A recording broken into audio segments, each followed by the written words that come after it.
Instant beef চাপ আর সেই সাথে ফুলকো লুচি, খুব দারুণ একটা রেসিপি। ডিনারের জন্য চাইলে এরকম ঝটপট রেডি করতে পারেন।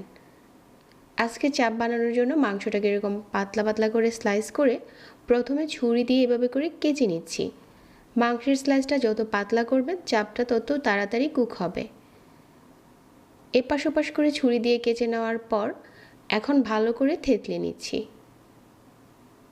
এখন দেখতে ঠিক এরকম হয়েছে। আপনারা চাইলে কিন্তু এই কাজটা শিলপাটায়ও করতে পারবেন। তো মাংসটা হচ্ছে এরকম করে থেতলানো হয়ে গেছে। আর এখন যে বাটিতে আমি ম্যারিনেট করব ওই বাটিতে নিয়ে নিচ্ছি। হাফ চামচ দিয়ে দিচ্ছি হলুদ গুঁড়া, 1 চামচ লাল মরিচের গুঁড়া, 1 চামচ ধনিয়ার গুঁড়া আর হাফ চা চামচ ভাজা জিরার গুঁড়া, 1 চা চামচ গরম মশলার গুঁড়া, 1 চামচ রসুন বাটা আর 1 চামচ আদা বাটা, 1 টেবিল চামচ টক দই, স্বাদমতো লবণ। একটা লেবুর স্লাইস নিয়ে এখান থেকে হাফ চামচের মতো লেমন জুস দিয়ে দিচ্ছি। এখন এই বিফ স্লাইসগুলো মশলার সাথে খুব ভালো করে হাত দিয়ে মাখিয়ে নিচ্ছি। মেশানো হয়ে গেলে ঢাকনা দিয়ে ঢেকে রেখে দেব 10 মিনিটের মতো। আর এই 10 মিনিটে হচ্ছে আমরা লুচির ডোটা বানিয়ে নিচ্ছি। 1 কাপ নিয়ে নিচ্ছি ময়দা, স্বাদমতো লবণ আর 1 টেবিল চামচ রান্নার তেল। ময়দাটা তেলের সাথে ভালো করে মিশিয়ে এখানে কুসুম গরম পানি দিয়ে একটা সফট ডো বানিয়ে নিচ্ছি। কুসুম গরম পানি দিয়ে ময়দাটা গুলালে অনেকটা সময় ধরে রেস্টে দিতে হবে না। ময়দাটা গুলানো হয়ে গেছে, একটা সাইডে রেখে দিয়ে আমি হচ্ছে এখানে চাপের জন্য যে বিফটা রেডি করে রেখেছিলাম এখন এখানে 2 টেবিল চামচ দিয়ে দিচ্ছি বেসন।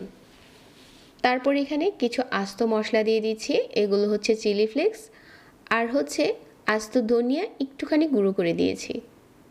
এই দুইটা মশলা দিলে চাপের ফ্লেভারটা দারুণ হয়। এখন হচ্ছে লুচিগুলো বানিয়ে নিচ্ছি। প্রথমে এই তেলে হচ্ছে আমরা লুচিটা ভেজে নেব, তারপর চাপ ভাজবো। তো লুচিটা হচ্ছে এভাবে করে বানিয়ে ভেজে নিচ্ছি। লুচি দেখতে এরকম সাদাটেই থাকে আর এইভাবে করে তেলের নিচে চেপে ধরলে অনেক ফুলকো হয়।